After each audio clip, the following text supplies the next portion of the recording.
All right. Hey, everyone. This is Royal once again with Paternity University. Got a very special guest. This is a gentleman that I view as a mentor in this business who helped me a lot, helped me kind of understand systems and process to other labs for DNA testing. So this is Mr. Donald Watkins Jr. We're just gonna have a conversation. So Donald, man, how are you doing? Hey, I'm doing great. Royal, how are you? Good, good. I cannot complain. Happy to have you on this show finally, man. So Donald, tell us a little bit about yourself and how you started your paternity testing company. Sure, Royal. As you and I have discussed before, I'm Donald Watkins. I'm headquartered here in Birmingham, Alabama. And I got into this business back in 2015.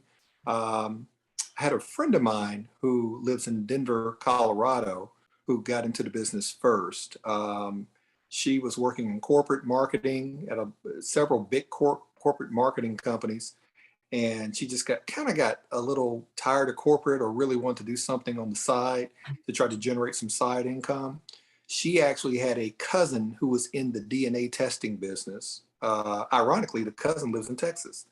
Um, and anyway, so the cousin was telling her about the business, and she said that it piqued her interest. It was something she was wanted to kind of look into for herself, and she decided to make a go at it. So she got the cousin to sort of give her as much information as possible about the business, and but she had never opened a business before. So enter Donald Watkins. She reached out to me. I've known her since high school, and she called me. She said, "Hey, I have this business idea that I want to try to implement." She says, because I've been in the corporate marketing field for the last 20, 30 years, I know everything there is to know about marketing.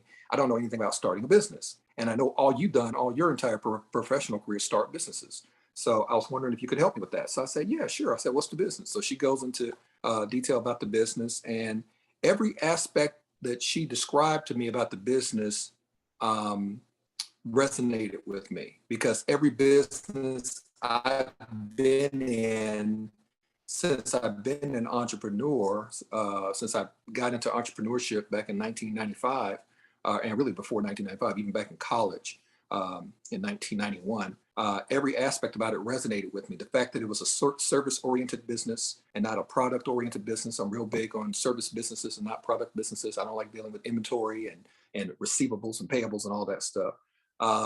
And the fact that the profit margins seem to be pretty decent compared to other businesses that were out here, and the fact that there was it was seems like a pretty easy business to go into. Not really a whole lot of different licenses and certifications required, um, at least not on our side of the business, the specimen collection side of the business.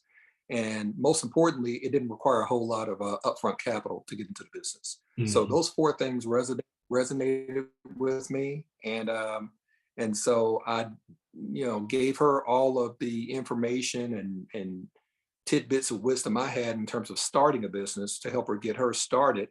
And after she opened the doors to her business, the business blew up for her. She started doing really well in the Denver area.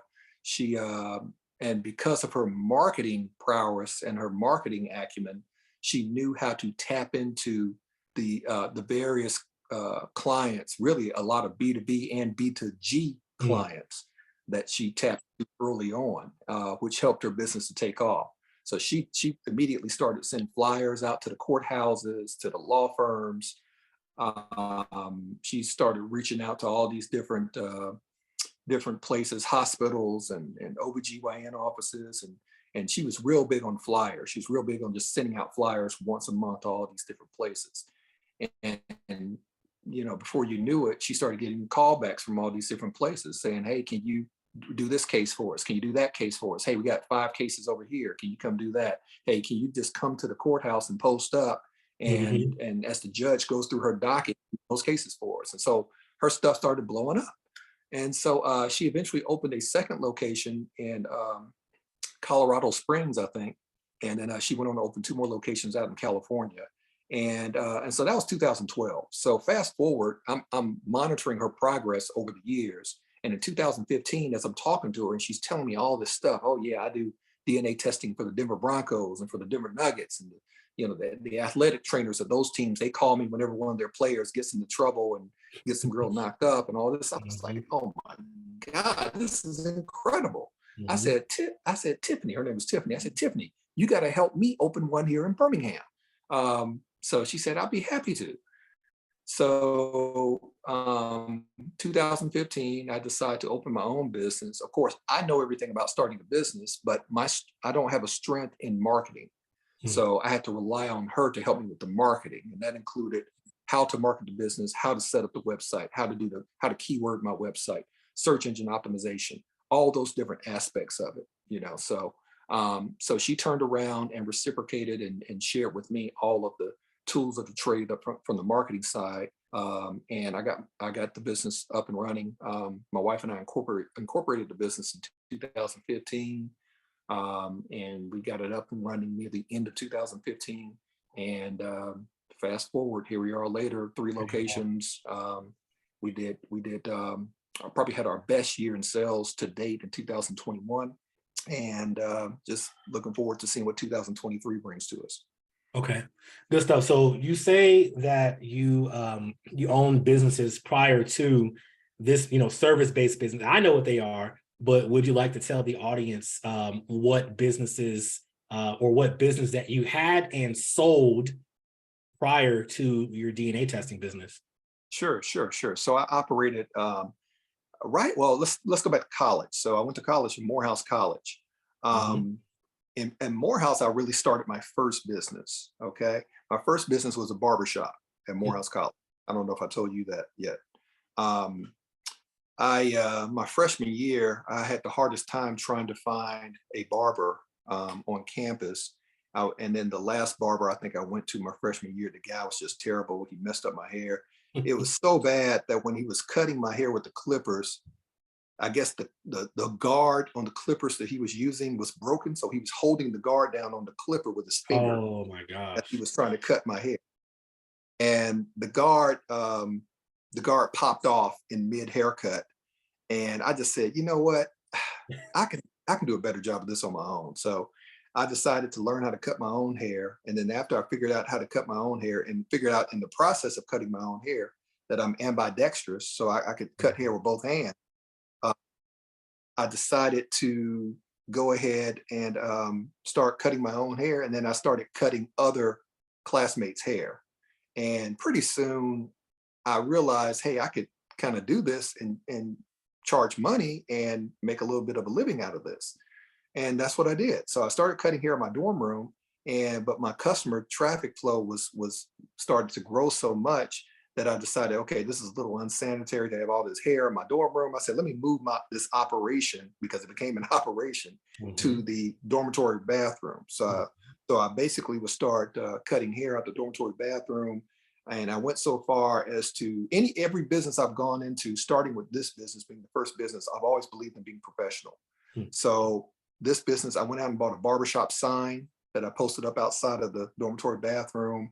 I used even though I was not a licensed barber, I used all of the things that a licensed barber would use. So I went to the Sally's Beauty Supply and I bought the jar barber side, and I had the blue capes and the neck strips, and I had the disinfectant for the clipper blade. So and I had the alcohol and just all the different things, talcum powder, just all the different things to make it as professional and experienced as possible.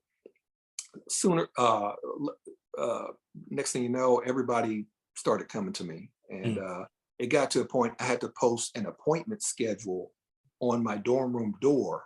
And so I would do that at the beginning of the week, and people would come by and sign up for 30-minute slots to get their hair cut throughout the week. So by the time you got to Thursday, which is when I would start cutting hair, my schedule would be full, and I would cut hair all day Thursday, all day Friday, all day Saturday, all day Sunday. My business got so big, I started scheduling my classes at Morehouse around the schedule. Around the schedule. And so it was really, really successful by any reference as far as a business that you start.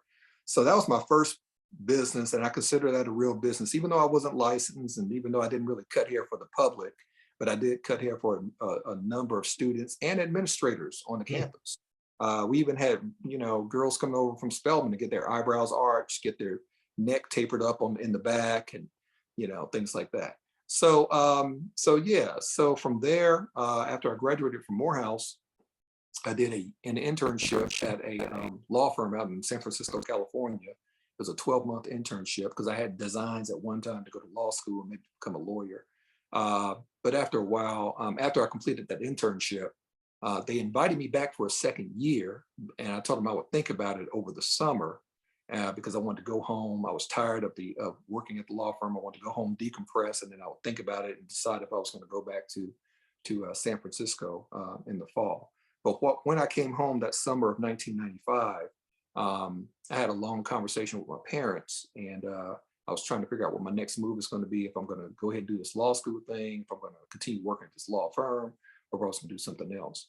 And my parents, my dad in particular, said something very, very poignant to me at that time. He said, look, if you want to go to law school and become a lawyer, that's great. I mean, my dad was a lawyer, so he said, that's great. I will support that. Your mom and I will support that. That's what you want to do. He said, however, he said, what I'm learning, what I'm seeing out here in the world right now is that small business is booming, it's picking up, it's booming, it's becoming the way of life. And I think a small business properly capitalized, a good business with a good idea, good concept, and properly capitalized will go a long way towards success. And I think you should give some thought to maybe going into business. And the great thing about going into business is if you go into business and it fails, you can always fall back on law school, right? So I said, okay, well, that makes sense. And so I started researching different businesses in summer of 1995. And I came across this, I looked at all the typical businesses that a lot of people look at when they first start thinking about a business: a nightclub, a barbershop, a beauty salon, a restaurant, just all these different things. And I came across this business idea that I read about somewhere. I can't remember which magazine I read about, but it was just starting to really peak and really boom. And it was the check cashing industry. Where people take their paychecks, they walk into a facility, they give you their paycheck, you give them back cash, you take a little fee off the top for your service of cashing that check for them. And so I said, that's interesting. So I looked a little bit more into that, started heavily researching it, and then I started checking around town. I was living in Montgomery, my hometown at the time. I started checking around town as far as the market for check cashing and the competition for check cashing in Montgomery. And I saw that while it was a valuable service and while it had the feasibility was strong, there weren't really very many competitors. And so I said, this might be a way I can carve out a niche for myself in this business. So I decided to open up a check cashing business. And so in 1995, I moved forward incorporating the business and opening that business, and it turned out to be a big hit for me. I think we opened in October, and I think by December of 1995, I had landed in an article in Jet magazine, which was a big magazine. At that time, absolutely. Jet was huge. Because apparently I had become the first Black check cashing store owner in the nation or something like that. And so Jet magazine contacted me, and they wanted to write an article about me and my business, and they did. And the article came out, I think, in December of that year. And then the following year, Ebony magazine followed up and did a story on top 30 successful business people under 30 or something like that. And they wanted to include me in that story. So they included me in that story. And those articles are still out there on Google somewhere, if anybody wants to take a look at them. So long story short, I started this check cashing business. We did everything. We cashed checks, we sold money orders, we accepted utility bills, utility bill payments. We did FedEx, UPS, we did MoneyGram wire transfers, we did Western Union wire transfers. We would send faxes when people needed to send faxes back in the day.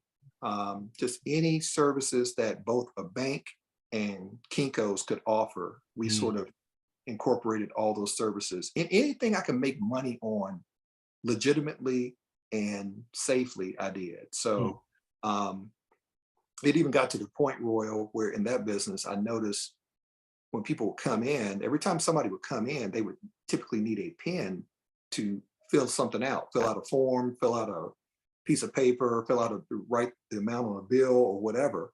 And so we would keep pens behind the teller windows, and we would give clients pens when they needed the pens. And then, but people would always walk away with our pens. And so it became very frustrating because it's like, oh my God, I'm starting to have to create a budget line item in my monthly budget for pens because people kept walking away with our pen. So then we decided, okay, we'll put some pens out on the countertop and we'll chain them down, like they do at the bank, to where Mm. you can use the pens, but you can't take it with you. People started snatching the pens off the chains. Oh, wow. And this might have been, short-sighted, or it may have been inappropriate for me at the time, but I was so frustrated. What I decided to do, Royal, I got online. Back then everybody's using AOL. So I went on AOL and I did a search for a pen dispenser. Mm. And I found a pen dispenser at one of these vending machine companies. And basically the machine was set up to where when you can put a quarter in or however much money you want to put Get a pen in, from there. Yeah. pen would roll out. So what I did was I ordered this little vending machine for pens. And then I went to Office Depot and I bought a bunch of pens at wholesale, came Yep. back, stocked the machine with the pens, set the machine to charge a quarter. Yep. And I told clients, either bring your own pen or you can buy a pen from this machine. And so, and so we started eventually charging for pens. And by the end of each week, I would have, several hundreds of dollars in quarters in the machine from selling pens. That's smart. The moral of that story was, I tried to find every way I could to make money off of a customer walking into our location. And I don't think it was being opportunistic. I think it was just trying to maximize our return on that asset of having that location, Mm. and our return on that investment of having that business. So you sold that business. Tell us, and then we're going to get into the DNA testing portion of it. You applying that aspect of business operation to DNA testing. But I remember you telling me how you sold that business and how it felt to sell that business and to get that X amount of money either wired to you, I think, or was it a check that was handed to you? But tell us about how you sold that business, because not many Black people create businesses and then sell them. It's very, very seldom. It's very. Yeah. So how did that? I like to tell people, I did experience the full cycle of business ownership, which I think it is rare. To plan a business or to conceptualize a business, plan it, start it, operate it, grow it, because we eventually grew to 2 locations, and then eventually sell it, and then take what you made from selling it and going to another business. So after about 8 years, we were approached by an outside firm, a national company, and they decided they were looking to move into the Alabama market. And their way of moving into the Alabama market was in part by acquiring other existing businesses. And so they approached us about wanting to buy our business. And initially we rejected the idea of selling the business because at that point I had the business pretty much on autopilot. And so there was really, I wasn't really going into the business that often. I would go in maybe at 10 or 11 o'clock in the morning, check on things, pull some receipts, see how things were going. But we had a full staff managing the operation. So there was really no need for me to physically be there a lot. So I didn't really have a whole lot of an financial incentive to sell the business because the business was doing well enough. But they were pretty insistent and persistent. And after about a year and a half, they basically made us an offer that we couldn't refuse. So we agreed to go ahead and divest ourselves of the business to this company. So on the day of closing, we actually went out to I went and met the owner of the company that bought our business. they were coming into Montgomery on their private jet. And so I went and met them at the FBO at the airport in Montgomery. And it was the CEO, the CFO, and the general counsel. Those were the three people that came into town. And I drove out there by myself, and I met up with them. They arranged to have a conference room available for us to meet in out there at the private hangar. And so I met them at the private hangar of the airport. And they had the documents and everything ready, pulled all the documents out, they put them in front of me. I had already seen all the documents because I had them send them to me ahead of time to review ahead of time. So when they pulled them out, I didn't really read the documents thoroughly again because I knew that they were the same documents. But they pulled the documents out. I signed off. I kind of looked through everything briefly, but then I signed off on everything. And right after I signed the last page, the CFO pulled out her cell phone, made a phone call, and had the first portion of the money wired to us, wired to our account. And so it was a really cool feeling because it was, and the reason she just had the first portion was because we had agreed in advance that there was no need for them to pay us the entire amount in one lump sum up front.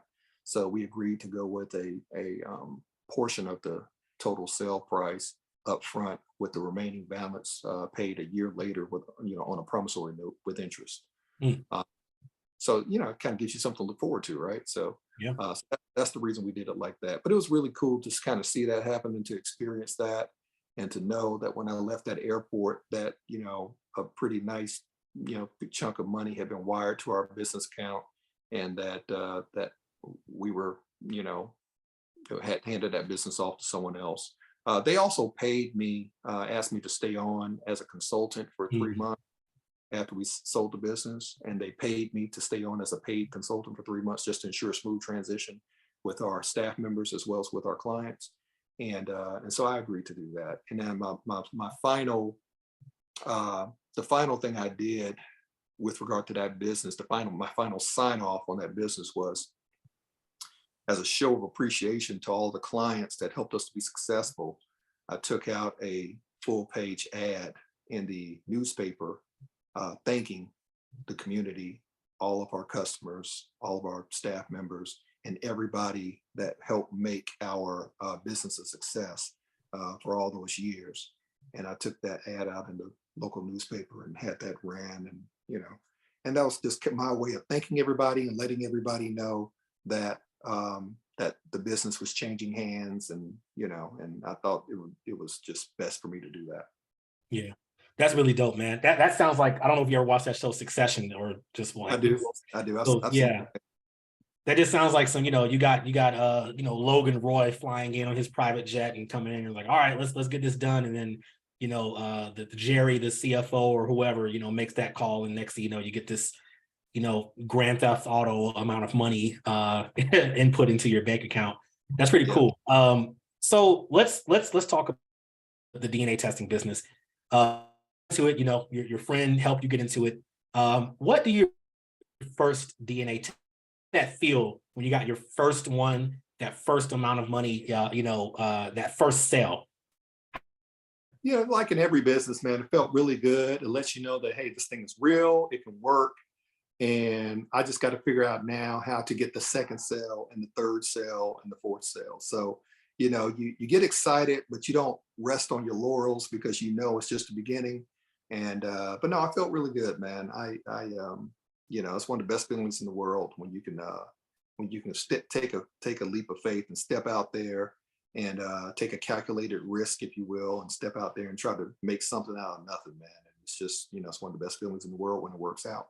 That's dope. So you started, your first location was in Montgomery, correct? Or Birmingham, you said? Birmingham. Okay. Yeah. Okay. So, from there, you start, I mean, this is what, you said 2015, 16-ish? 2015, 2016. Okay. Yeah. Okay, got it. So like, I want to, this is the people are coming here for. They want to know how you made X amount of six figures, over these past few years doing this DNA testing stuff. So let's go through your first year, second year, and then your best year. And what strategies did you implement to get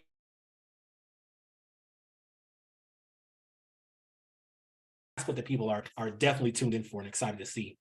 I got you. Okay.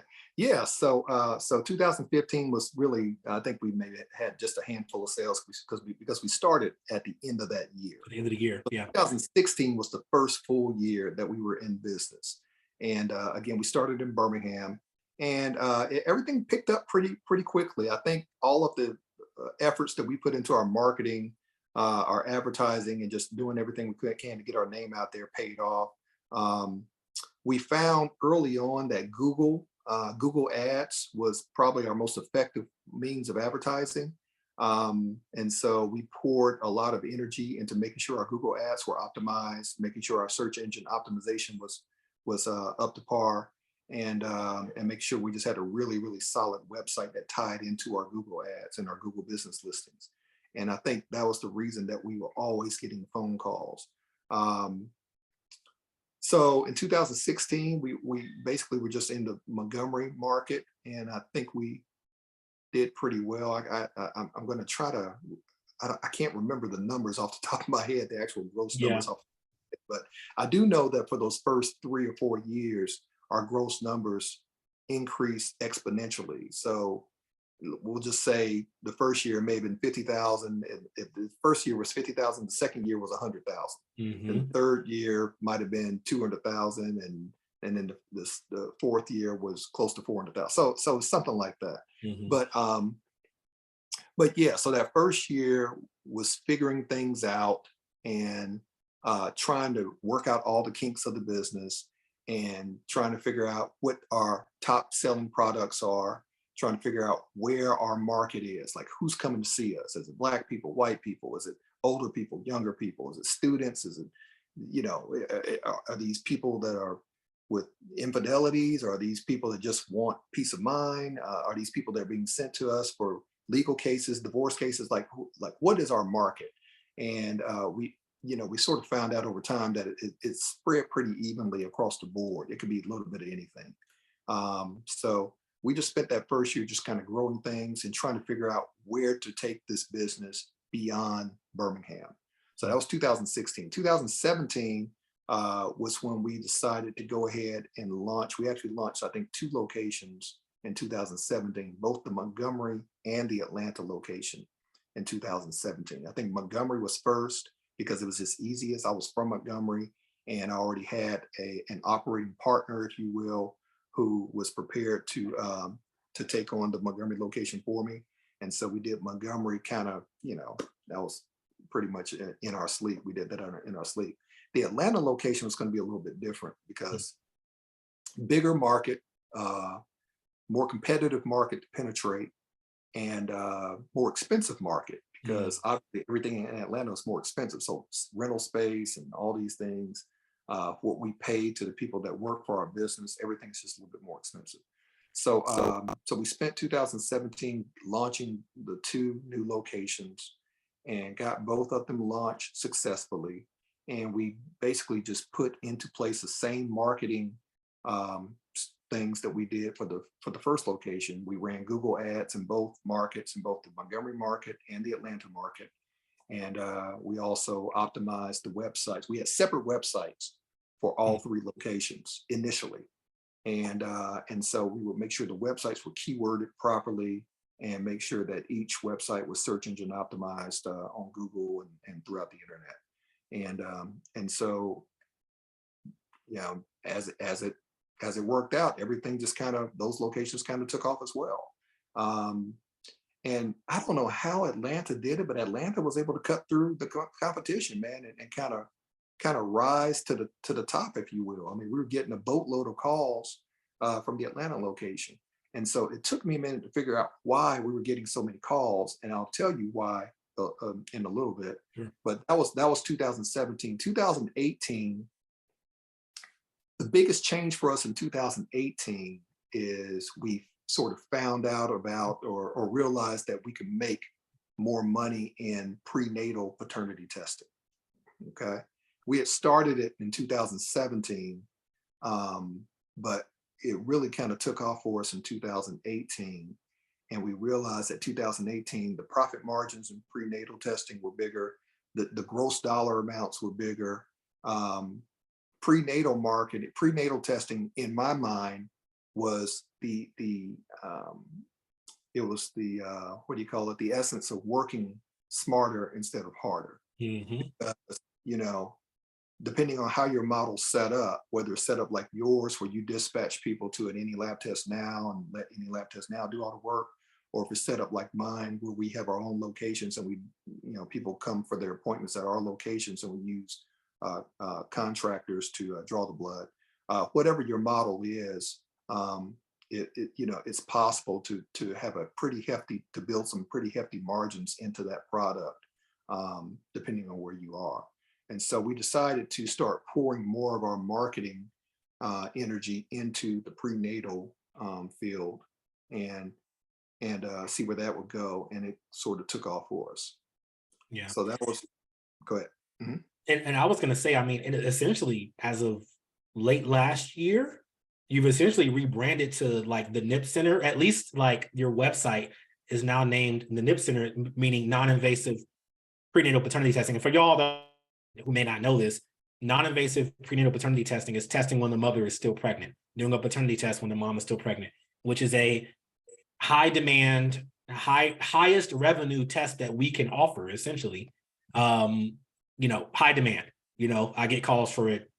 I get at least like 3 to 4 calls for it daily, every single day. So in a sense, I don't know if you've changed the name of your company to the NIP Center, but you have a website specifically keyword rich for prenatal paternity testing because you recognize that over the past few years. And a point of clarity, Royal, not only is non-invasive prenatal paternity testing just testing while the mother's still pregnant, but it's the safest method to test while the mother is pregnant. Yes. Because prior to non-invasive, there was the invasive method. And the invasive method required you to get with your OBGYN.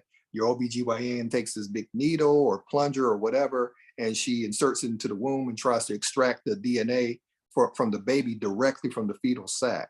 And that method, while it may have been an accurate method, it was also a relatively risky and harmful and painful method for both the mother and the fetus. And so out of that method was born the non-invasive method by our friends over there at Ravgen. And they saw that there was a need to have a way for people to determine paternity without there being so much risk and pain and harm to the mother or the fetus. And so that is what we have decided our specialty was going to be in starting in 2017, 2018. Love it. Hey, y'all, what Donald just said was handling a client objection, essentially. What he essentially just said as part of the sales process, you get those clients that say, well, why is it so expensive? And we'll say that, well, it's the safer method, so et cetera, et cetera. Yeah, it's a more complex test. It's the safest method on the market. And it allows you to get the information you need early in the pregnancy so that you can make the right decisions going forward. Y'all hear that? Take notes. Take notes of what Donald said. So your best year that you had, if you don't mind, saying what you made in revenue, what do you think was the percentage of in that best year? Like call volume, prenatals, spreading across the different markets there. What do you think contributed to that best year that you had in 2021, if I'm off the top of my head, if I remember correctly? I think the best year in 2021, and I don't mind sharing with you, but it was just shy of $400,000, and the main driver that year were prenatal sales. And again, it's because prenatal sales are high dollar sales. They're pretty expensive tests, but for whatever reason that year, a lot of people found the money and wanted to get that test done. And so I think that was the biggest driver for that year. And as far as just why that year was so big for us, I can't really explain it. I want to say that there were things that happened in 2022 that had not happened in 2021 that have affected our sales, in 2022. It was some stimulus checks. I'm off the top of my head. No, I'm thinking that literally, like there was an influx of money. There was an influx of money to everybody. Yeah. Essentially. So people had extra funds. The economy was doing pretty well. And, So they had and ancillary funds to pay for these things. right. And until 2022, Roe v. Wade wasn't a hot topic. Mhm. It was out there, but it wasn't really a hot topic like it was in 2022, especially when it was overturned. Mm. And so in 2021, I think it was just a peak or the climax of people finding out about the non-invasive prenatal paternity test. People, to your point, getting stimulus money. And so money was flowing, started to flow after post-pandemic. Mhm. Uh, and I think people were just, like, hey, let's just go, we can now do it while you're pregnant. So let's go ahead and get it done. Mm. And so I think that, and plus our pricing was cheaper back then because, Mhm. I think it wasn't until 2022 that our lab started increasing our prices, the cost of our tests. So back then the prices were Right. a little bit cheaper. They were still expensive tests, but it was still cheaper than it is today. You know, I was on Twitter the other day, and every once in a while on Twitter, you see that topic of, should DNA tests be mandatory at birth, yada yada, et cetera, et cetera. And somebody said in the comments was like, hey, you know that you can get a paternity test when you're still pregnant. And so many people, they don't even know that. It's just the information to the masses is not out there. And one person said, well, how much does that cost? $6,000? I'm like, no, it doesn't cost 6,000. It does cost at the very least $1,600 at the least. Right. But here's the facts. It's invasive. Like I didn't even involve myself in the conversation. I just looked at the conversation. And I was like, wow, the knowledge of this is eventually getting better and more spread out. But there's still so many people who don't know what this is in general. So it's also part of that education issue as well. And to your point, Royal, there are a lot of people, a lot of professionals who don't know what this test is. There are a lot of Mhm. doctors, OBGYNs, people, hospital providers that have no idea what this is, or they may have an idea, but they didn't really know that we can do it non-invasively. And Mhm.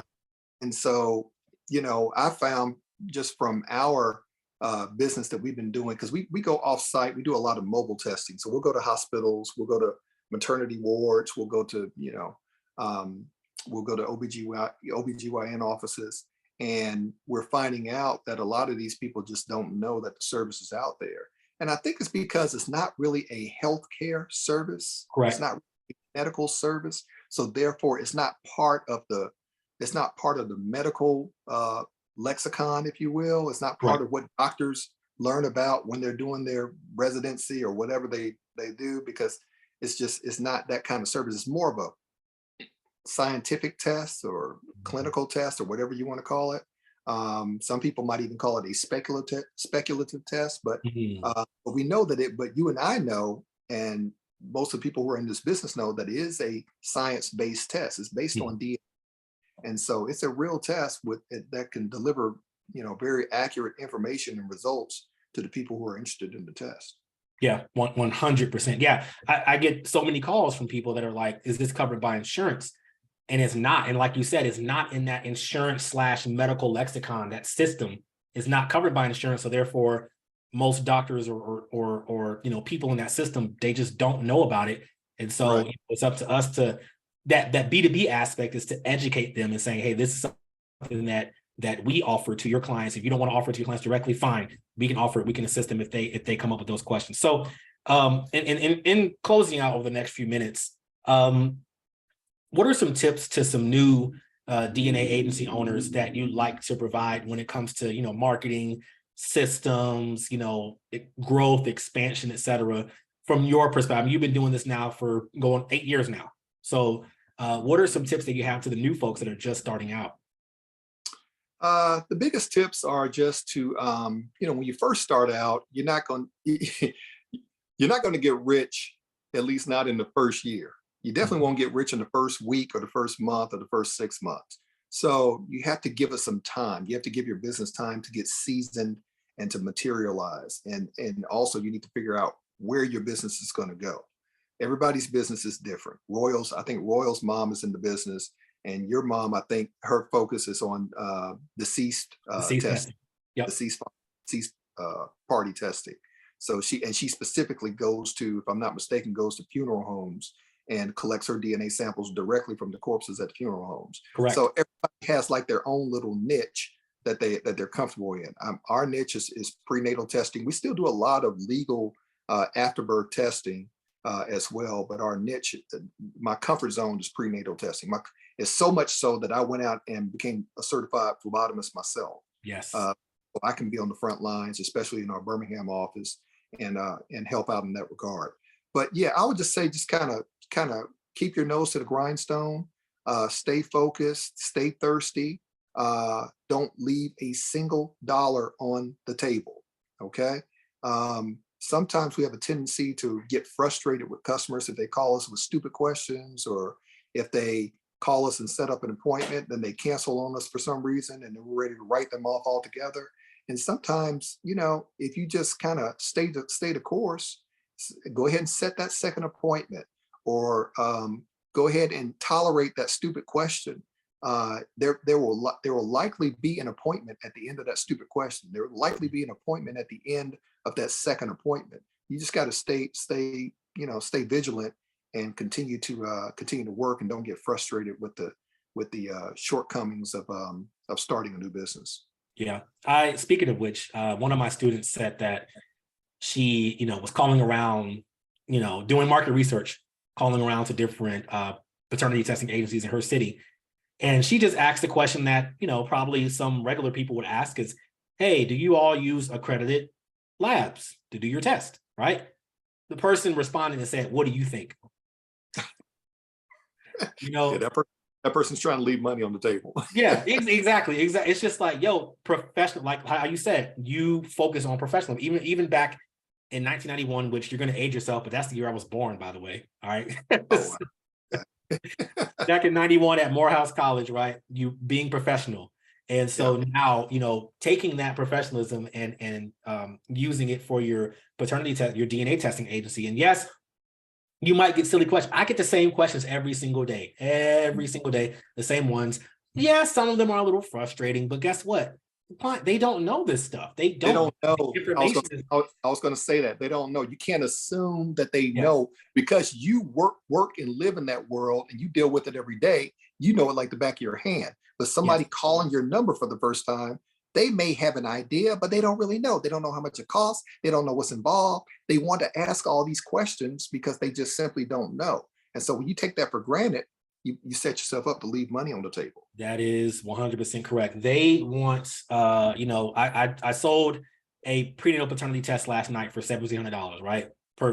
In Dallas. I'm in El Paso, sold it in Dallas. Guy called, yesterday and was like, hey, he had all these questions. I answered them, kind of joking, laughing, like in a kind of familiar kind of way. And he was like, man, I called around these other places and they just was kind of like shut me down, or didn't answer the phone. By the way, didn't answer the phone. I was just about to say, you gotta answer that phone, or if you miss a call, call them right back. Call them back. Hey, sorry I missed your call. This is me. How can I help? Like, these client state leads, they don't know this information because the information is not all they know about paternity testing is usually Maury or like paternity court or something like that. Right. The biggest difference between your new people getting into the business and the people that are already out there in the business is who is going to answer the phone, or who is going to call people back.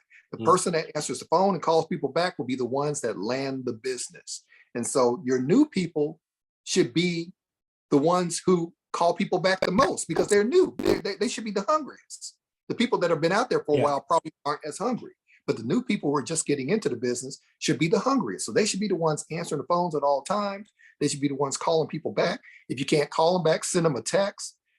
Say, hey, sorry, we missed your call. Feel free to give us a call back. Here's our office number, or just whatever. But just make some type of contact with those clients, because the DNA testing business, to me, is kind of like my check cashing business.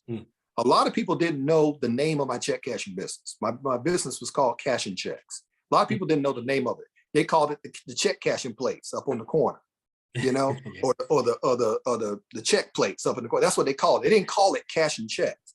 So therefore, a lot of people aren't going to know the name of your business, Royal. They don't know the name of they don't know what my business is called Access. They just want to know, is this the DNA place? Is this the paternity place? Yes. And so my point in saying that is that they're calling around to all these places, and I guarantee you they're not writing down the names of all these places. They're not keeping up with who all they talk to. They are responding to the people that answer their calls and that answer their questions and make them feel comfortable. That's who is going to get the business at the end of the day. Yes, I say the same exact. This is a service-based business where you are dealing with people who are having some of the worst moments of their lives. You know, they may feel betrayed, or they feel as though they betrayed somebody, or they are confused, or they just want to know the answers. And as long as you answer that call with empathy, with understanding, with and I tell my students now, it's a sales process, yes, but don't sell them. Don't like pushy car salesman guy. Inform them, give them options, tell them, hey, call around, call us back. Essentially, when the other people don't answer the phone, call us back. You know what I mean? And sell them, but don't make it so that they feel pressured, and just give them the thing is, you don't have to sell them. You don't even have to sell them, because they're already calling you because they need the service. They need the service. So you're already 1 foot in the door. So all you have to do is just give them the information, give it to them in a professional, articulate way, get them to feel comfortable with you as a service provider, and then they'll likely call back. I was going to say that 40 to 50% of our sales come from people that did not set an appointment on the first call. They said, call. Yep. Let me think about it. Let me talk to such and such, and then I'll call you back. And then they did eventually call back, or they went onto our website and requested an appointment and eventually came in. So that's why, whether you make the sale or not, you want to leave a lasting first impression with these people, because if you don't make the sale right then and there, chances are they're going to call back. 1 out of 2 are going to call back to book the appointment later. Yes. And by the way, number one, Donald, I started tracking how many calls it takes for me to make a sale. It takes an average of 2.4 calls for me to make a sale now, right? And so, like you said, it's the initial call, you give them the information. And whether it is the next day, 2 weeks, it could be 3 months, and they'll call back, and because they remember how you treated them, and they'll say, I remember talking to you, or I remember talking to your assistant, or whoever. I talked to this lady, that's my assistant. I talked to this lady, she was so nice, and I want to go ahead and book now, because now I finally talked to the other person, they're agreeing to it. Let's just go ahead and go for it. And they remember how you spoke to them. They don't remember the name of your business. They don't remember that. They remember. I've seen a lot of that too, because a lot of times I'll go back to the text message. I'll go to text them. I may have spoken to them 3 months ago, and then we're talking now. They want to go ahead and set the appointment. And then I may go to text them after we get off the phone, text them their information, or text them the link for our scheduling fee. And then I'll notice the text that I sent them 3 months earlier, right there in the chain, So it's like, so the reason they're even calling me is because they remembered me, they kept the text message, they may have even saved my number in their phone from when we talked 3 months ago. So you can't take anything for granted when talking to these clients. You can have a client, they may cuss you out after you give them the price. They say, man, that's too high. I thought it was only going to be $25. I didn't know it was going to be $50. They may say all that, but I guarantee you, even that person may likely call back in 2 weeks, in a week, in 2 months, or whatever, after he calls around and realizes, okay, well, he wasn't lying. They really are about $300. So, you can't leave anything to chance, man. Just treat everybody nice. Make sure everybody has the information. Follow up with everybody if you can with a text message. And chances are, you can convert 50% of your calls into appointments. And then the second half of that is when they do book, you offer them exemplary, amazing concierge, top line, top flight professional service. Boom. You knock it out so that you leave a memorable, lasting impression of this process that is just emotionally gut-wrenching. You're their guide. You're their Virgil, leading Dante through the Inferno. Like you're there. I was an English major, by the way. Weren't you an English major? Yep. I was Tuskegee, you're Morehouse, both English majors. There we go, figure it out. And now we're in business. Ain't that crazy? But anyway, both hustlers in college. I didn't cut hair, but I sold snacks and hamburgers and candy and stuff like that in Tuskegee. And same thing. But knocking out the actual test with utmost professional. And following. Hey, did you how was the process for you? Can you leave a good review? Getting those Google reviews. Google also pushes your profile up when you get those reviews as well. And what's better than a review, Royal, is when somebody you have serviced refers you to somebody else they know. You would think that there wouldn't be referrals in this business because it's such a discreet kind of service. You know, people don't really want people to know I went and got a paternity test. But there's some people, they'll go tell their sister or tell their cousin who finds himself in the same jam, hey, go use this place over here. They did mine, you know. And we have actually gotten referrals. People will call and say, hell, my cousin came to see you back in September and blah, blah, blah. Oh, okay. I have no idea who she's talking about, but you best believe I go along as if I know who she's talking There about. You go. There you go. I booked at a point. I got a referral last week. I just got done running like a 5K. And this client who we had dealt with before called, and I just got done running. So I was like, breathing all hard. And I calmed myself down, calmed my heart rate. And I called her back, and I thought she was. I thought I made a mistake. I was like, I swear I sent her results. What's going on? And she was like, oh no, look, I'm calling because my friend needs a prenatal too. So she's just gonna go ahead and pay for it right now. Let's get her. So I sold that thing so fast and had the whole setup done. You know, a referral prenatal, that's rare. Like that's rare in my case. I haven't gotten that before, so that was dope. You know, like I've had referral prenatals, I've had referral legals and non-legals and all kinds of stuff. They remember how you treat them. And don't forget this tip too, Royal. This tip for you and a tip for your students. When a test result comes back that the guy is not the father, okay, you may already know what I'm gonna say.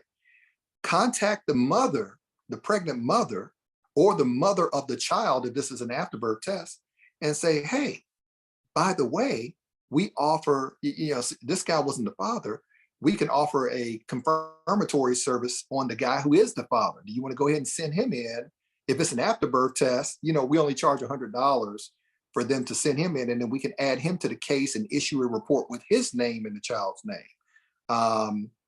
Or we'll try to sell them on another prenatal with the guy who is the father, and you never know because she may not be paying for it. The guy may be paying for it and he may want it. He may want that confirmation. So that tool to try to maybe get 2 cells off of 1 appointment if possible, especially if that first guy turned out to not be the dad. You know, so what? I never even thought about that. I mean, think about it. And she may say, well, no, the other guy doesn't know. I hadn't told him, whatever the case, but you don't know until you ask, right? Yeah. So you got to do that, man. That upsell. I didn't think about that. All right. Absolutely. Yeah. Look at that, y'all. Look, I'm humble enough to know I don't know every single. That's why I have Donald on. He knows a lot more than I do and knows a lot more than y'all do as students, right? It's fine. It's okay. We're sharing this. And one last thing, Donald, man, how I found you, by the way, at the time, this is before I even started Paternity University. All I had was essentially my mom and like Dustin at DDC, essentially at that time, right? So all I had to ask questions, and there's certain things about systems and operating and growing. I wanted to see if there was anybody else, especially a Black person that was in this business. By the way, DNA agency owners are like phantoms. All right, it's hard to contact them. So y'all watching and listening, 2021 summertime, I believe. I just went searching, just who owns a DNA testing business, just searching. I came across your website, and I could tell by the way, I was like, oh man, this is locally owned. This is a small, and I have a feeling it might be owned by a Black person or a Black team or something. Because the people on your website were African American. I was like, okay, dope. I just cold emailed you, cold called, and there you are. You answered, and I was like, oh my gosh, like I can actually, because I reached out to others and they were just like, whatever, get away. You might be competition. But for you, I just want to thank you, man, because you are giving this information freely. You're not tripping them on competition. I always tell people, look, there are 330 million people in this country, of which 1 million people a year or so are inquiring about paternity tests, of which maybe 300,000 might actually pay for one. You're not going to do all 300,000. I mean, you'll be nice, but you're not. Not even the labs are going to do all 300,000, right? This is where we come in. So I just want to say thank you for sharing this information, being transparent, letting us know the ups and the downs. It ain't always sweet. It takes time. There's valleys, etc. It happens, whatever, but you just got to keep going. And I just want to say thank you, man, for this transparency, man, because this is never, I don't think this has ever been, this is not even a publicly shared thing, man, before. It's never been done before. So Yeah. thank you, Well, Donald. well, Royal, and no problem, man. And I was just gonna say that, look, somebody did it for me. Mm, Somebody somebody got into the business, they were successful, they paid it forward to me, didn't charge me anything, didn't ask me for anything in return, did it unconditionally. And mhm, so when I so when people call me, and I've always been like this in business in general, even when I had the, my check cashing business and all that other stuff, my State Farm agency. Anytime somebody wanted, if I had the time, I just needed time. If I had the time to sit down and meet with you or talk with you, I would just do it, because that was my way of paying it forward, since someone paid it forward to me, and I was able to experience some success from it. I felt an obligation. I felt compelled to, and I feel compelled to pay forward the things that I've learned and the things I've grown from over the years. And so if it can help somebody else come up, if it can help somebody else be successful, then hey man, that's all the better. Because I'm not worried about looking for anything in return, man. I'm going to get my blessings just like I've had them, in the past, and I still continue to enjoy them, and they'll still continue to come. I'm going to get my blessings, so I'm not, worried about it. I just want to see others excel, others do well, because it can be lonely out here when you don't have mm. somebody you can call, bounce things off of, and just ask stupid questions to. So That was um, exactly what it was. Lonely, man, for me in the other than my mom. I had my mom, but I didn't have nobody. Oh man, like it was, I was like, yo, I feel like I'm alone in this, but yeah, thank you. Just once again, yeah, thank you, man. no Seriously. problem, no problem. All right. So y'all, this is Donald Watkins, man. I mean, this is the guy. So, make, comment, like, share, subscribe.